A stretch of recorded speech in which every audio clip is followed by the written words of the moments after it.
Now that I've seen Supergirl, this movie is really a mixed bag for me, kind of like a double-edged sword if you will. I'll say this, if you're someone who hasn't read the comic and don't know too much about Supergirl, then you might actually really enjoy this movie a lot. There is a lot of stuff here to like, there's a lot of things that were done well. However, if you're an intermediate to big fan of Supergirl and you've read the comic that is based on, then you're gonna be a little disappointed here. But either way, you do feel that there is something missing from this story, and that's the overall depth and message of Supergirl Woman of Tomorrow, the overall purpose of this journey from the story of the comics that is adapting, and what this journey means for Supergirl as a character in general. For the story, we have Supergirl and this other girl named Ruthie who's going after a crazy space pirate named Krem, and they're both after Krem for different reasons. Ruthie is after Krem because she just lost her parents to him Bruce Wayne style, and Supergirl is after Krem so she could get an antidote because Crypto the dog has just been poisoned, as we've seen in the trailers. And the thing that makes Woman of Tomorrow such a standout story for Supergirl, or standout comic books in general, is that it's all about the journey rather than the destination. They use that journey to travel to multiple planets and interact with multiple species, as they also learn about each other's past and what their motivations are and why they do the things that they do. And they ultimately change each other prospectively in the end. But in this movie here, it focuses on the destination more than it does the actual journey.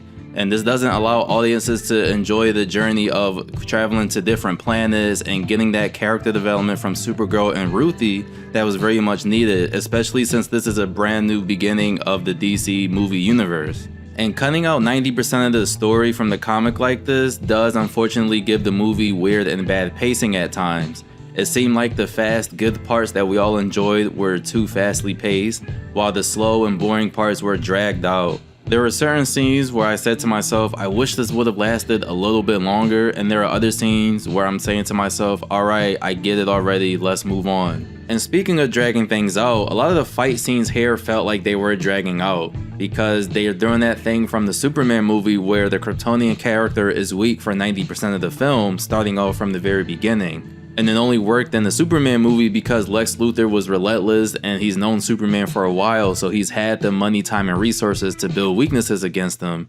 Here with Supergirl's movie, it's just the result of lazy writing because the writers themselves knew that Supergirl was very powerful, but they didn't know how to make the runtime with her being at full power last very long, hence why they had to make her weak for 90% of the movie.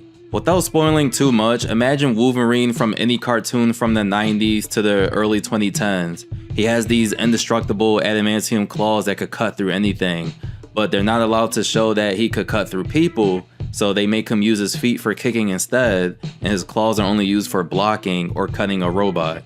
That's how it feels here. Supergirl has all these powers at her disposal, and she can't use any of them because they're trying to keep this PG-esque rating, even though the movie is PG-13. So just imagine that, without spoilers. And having fight scenes play out like this through 90% of the movie gives off the vibe that Supergirl is an incompetent superhero, but that's actually the opposite if you really know her character. Now, with all of that in mind, there are some things I liked about this movie. For example, Millie Alcock does a great job at displaying that Supergirl, Kara Zor-El, is different from Clark Kent, Kal-El. Because I remember when this movie got announced last year, everybody was worried that Supergirl would be a copy and paste female version of Clark Kent, but this movie proudly displays that that's not the case. The only time Supergirl has been really copy and paste of Clark was before Crisis on Infinite Earths comic or during the CW Supergirl show. Other than that, she's been pretty ruthless and reckless, kind of like a teenage girl, college girl-esque vibe. So this movie does do a good job at displaying that. And the best part easily about this movie was Lobo himself, the main man, the guy who just won't die, the galactic space bounty hunter himself. Jason Momoa was born to play this role. This is a role we've been asking him to do since the Batman v Superman days, since the Zack Snyder days, and we finally get to see it here come to life, and Jason Momoa does an excellent job. In my opinion, this is like top 5 comic book casting for an actor of all time. This was perfect. Lobo in this movie was absolutely perfect. Every time he was on screen, it was a smile on my face the entire time. And whenever he went away, I was just begging for more Lobo. And another good part of this movie were the flashbacks between Kara and Superman from when she first landed on Earth, as seen in the trailers. And I wish we had spent a little bit more time of Kara being on Earth during the flashbacks, because it would have given the audience more insight on why her character kept trying to give Ruthie the same lesson that she kept trying to give over and over. Because clearly something happened to her during her time on Earth, which leads her into the state that we see her in the beginning of the movie, but we just don't know what. Now, if you're a comic book fan, you'll know what, but if you're an average moviegoer, you're not going to be sure of what that context is. So had they just added a little more time with Supergirl helping Superman save the day, then it would have made the writing in this movie a lot better. Overall, I give Supergirl Woman of Tomorrow a 6 out of 10 score. Now, does this mean that the movie is absolute dog or dookie like all the paid content creators are saying?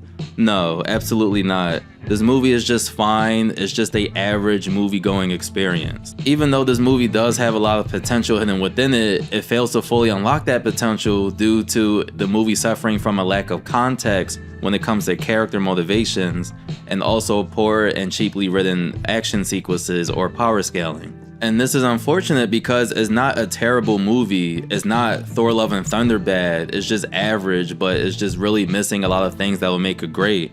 In reality, this movie just came out at a really bad time. The comic book version of this story only works because Supergirl has been an established character and superhero of DC for many decades at that point when that story came out.